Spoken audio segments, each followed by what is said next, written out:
George Soros, there's an inherent contradiction. Which is, on one hand, you're the capitalist who does not care about the social consequences of his act, and on the other hand, you are a philanthropist who cares only about social consequences. How do you resolve the two? Recognizing that as a competitor, I've got to compete to win. As a human being, I am concerned about the society in which I live.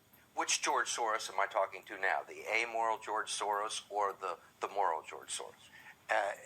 It's one person. It's one person who at one time engages in amoral activities and at the rest of the time tries to be moral. To understand the complexities and contradictions in his personality, you have to go back to the very beginning, to Budapest, where George Soros was born 68 years ago to parents who were wealthy, well-educated, and Jewish. When the Nazis occupied Budapest in 1944, George Soros' father was a successful lawyer.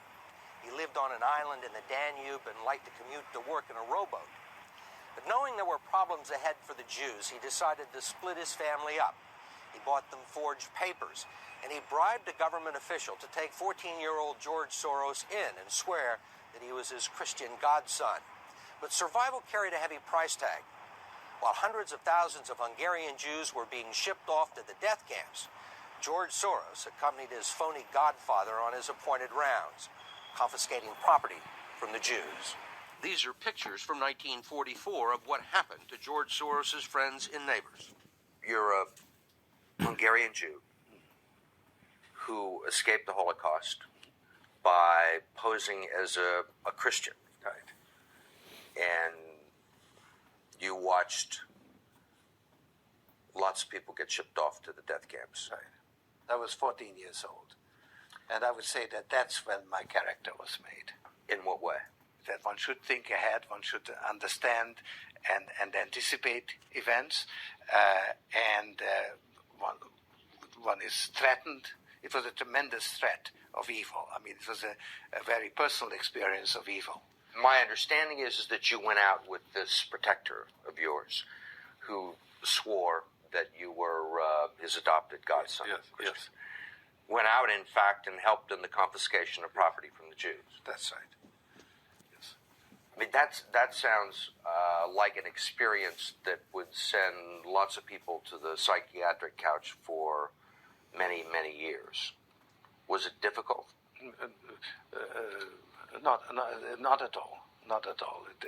Maybe as a child you don't see the connection, but it created no problem at all. No feeling of guilt. No. For example, that I'm Jewish, and here I am watching these people go. I could just as easily be there. I should be there. None of that. Well, of course, I could be on the other side, or I could be the one from whom the thing is being taken away. But there was no sense that I shouldn't be there, because that was...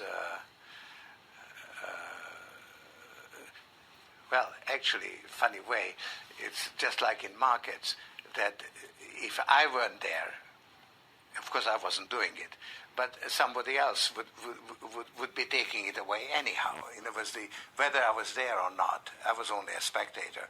The property was being taken away. So I had no role in taking away that property. So I had no sense of guilt. Are you religious? No. Do you believe in God?